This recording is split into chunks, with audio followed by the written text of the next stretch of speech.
advised their members not to work these trains. Tonight, South-Eastern said services would continue to be disrupted, but hoped more trains would be available for commuters in the morning. A cockroach-infested hotel in central London, which is home to 150 families, is being told tonight to clean up its act or face closure. Westminster Council is meeting to discuss what action to take against Clarendon Court, most of whose residents are refugees. Its owners are being paid £750,000 a year by Westminster Council in housing benefit.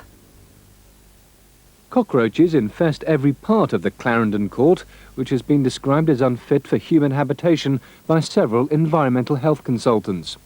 It's also badly overcrowded, with only 12 cookers for more than 250 people. The one thing is to hit the landlords in the pocket. That's the language they listen to, and so we're restricting the rents that they're paid until they make improvements. The second is on the environmental health grounds. It's saying that unless you eradicate the cockroaches and improve the cooking facilities, we will take action which ultimately can lead to closure.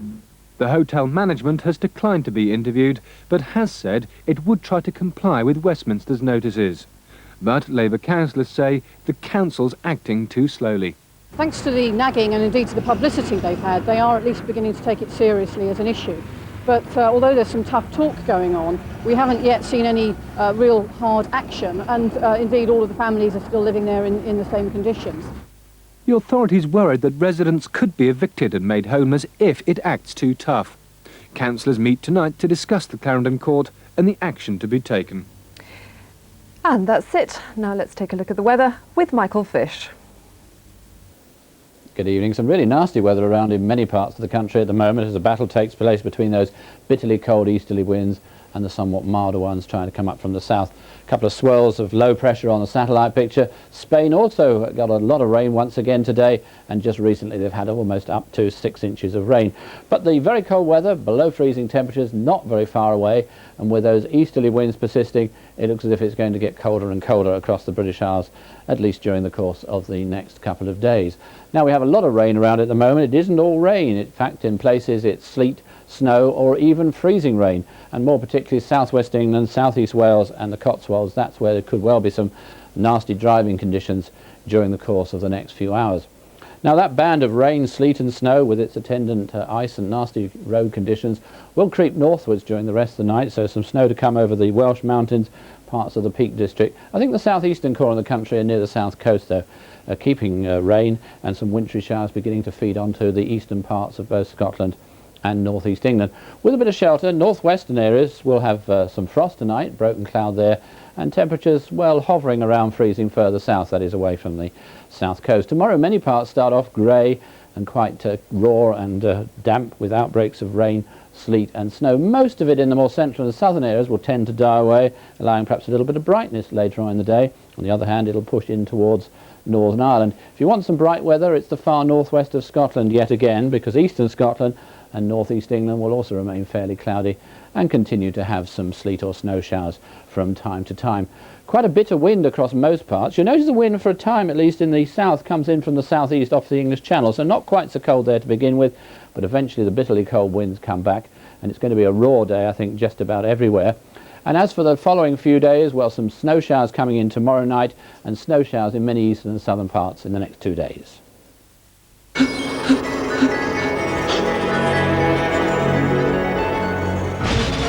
Extraordinary event. That kid was killed by some kind of phantom attacker. In an ordinary American town. I'm in the town of Fairfield. What do you know about it? Major UFO hotspot. A supernatural force. What's going on? Is running wild. That's not possible.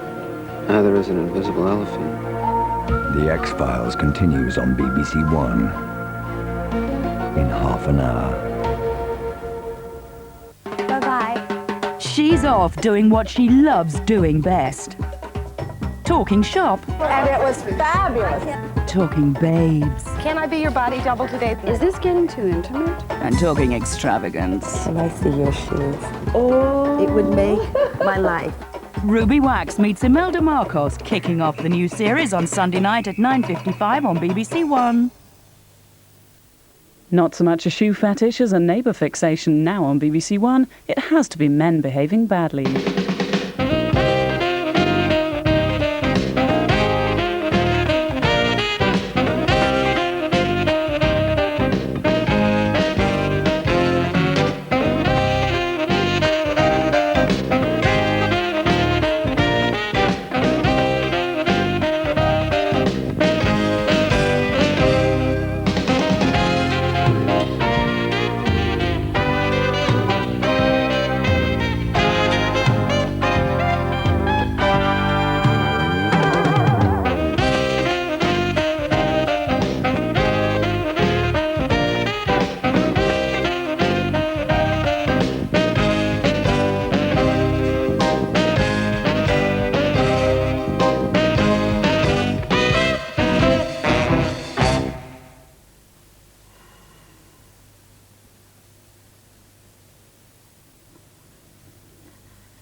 All right. Why do men fall asleep after making love? So we don't have to talk. Oh. No, I mean to regain our strength so that we can perform again in another 20 minutes. It shouldn't be a performance.